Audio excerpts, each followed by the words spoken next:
The first month of President Trump's second term in office has been a whirlwind of events. From DOGE exposing corruption to immigration issue, the spotlight has shifted to the ongoing challenges Black freedmen Americans face in the context of immigration policy. It's interesting to see how it took someone like President Trump to seriously address the immigration problem that has plagued the Black freedmen American community since 1970. Why is nobody else protesting with us? We're not the only immigrants. Latinos are not the only immigrants. There's Europeans, there's from Africa, there's from Asia, there's from all over. Where are you guys at? Why are your people not standing with us? I know you don't want to call it upon you guys, but why are we alone in this? Go look at the videos of the protests that are going on. We are f***ing alone. It's all brown-skinned people. Where are all the other races? You guys post all these f***ing videos about it, but you guys ain't doing nothing with us. Where are you guys? Why are we alone? We support everything when it comes to you guys. We are always there for you. ¡Ey!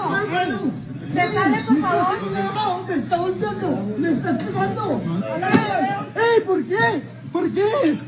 Ayúdenme, por favor. ¿Por qué? ¿Por qué? No, es que ¿Por qué? No me estoy yendo. Historically, Black freedmen Americans have not benefited from immigration policies, and the situation has only worsened over time. Despite calls from people like Congresswoman Barbara Jordan, Dr. Claude Anderson, and activist Terry Anderson, who have long highlighted the negative impacts of immigration on Black freedmen Americans, the Black freedmen community often ignored their warnings through the years. Their concerns centered around the influx of immigrants, who were often given priority in terms of employment and social services, leading to further economic disparities for Black freedmen Americans. For decades, the immigration issue has created tension within the Black community. In the 1970s, Black freedmen Americans began to see the influx of non-Black immigrants as a threat to their economic security and political power. Many of these new immigrants did not face the same systemic obstacles as Black freedmen Americans, despite benefiting from policies such as affirmative action and immigration reform that Black activists fought for in the 1960s and 1970s.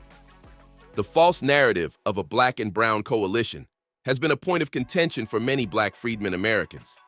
Despite the political rhetoric, historically many immigrant communities have not been supportive or even outright hostile toward Black freedmen Americans.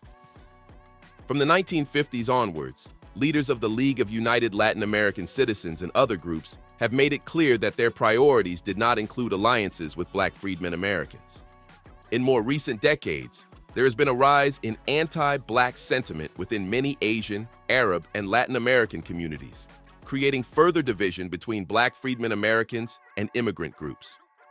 Immigrants from the Caribbean and African countries have, at times, contributed to the division. Despite shared racial backgrounds, these groups often do not embrace the struggles of Black freedmen Americans. In fact, many hold prejudiced views toward Black Americans, sometimes due to cultural differences, colorism, or the desire to assimilate into a society that marginalizes Black people. The younger generations of Black freedmen Americans, particularly Gen X, Millennials, and Gen Z, have begun to realize the detrimental impact of immigration on their communities. More and more, these generations are getting on code and focusing on the unique struggles of Black freedmen Americans, seeking solidarity within their own community, rather than looking for alliances with immigrant groups that have historically shown little interest in supporting Black freedmen Americans. The reality is clear. For too long, other racial and ethnic groups have either ignored or perpetuated anti-Black sentiment, and it is now way past time for Black freedmen Americans to focus on their own community and interests. Many Black freedmen Americans have come to understand that they can no longer afford to be misled by false promises of solidarity with other groups who do not have their best interests at heart. I've been waiting to see the day when Black freedmen Americans got on code.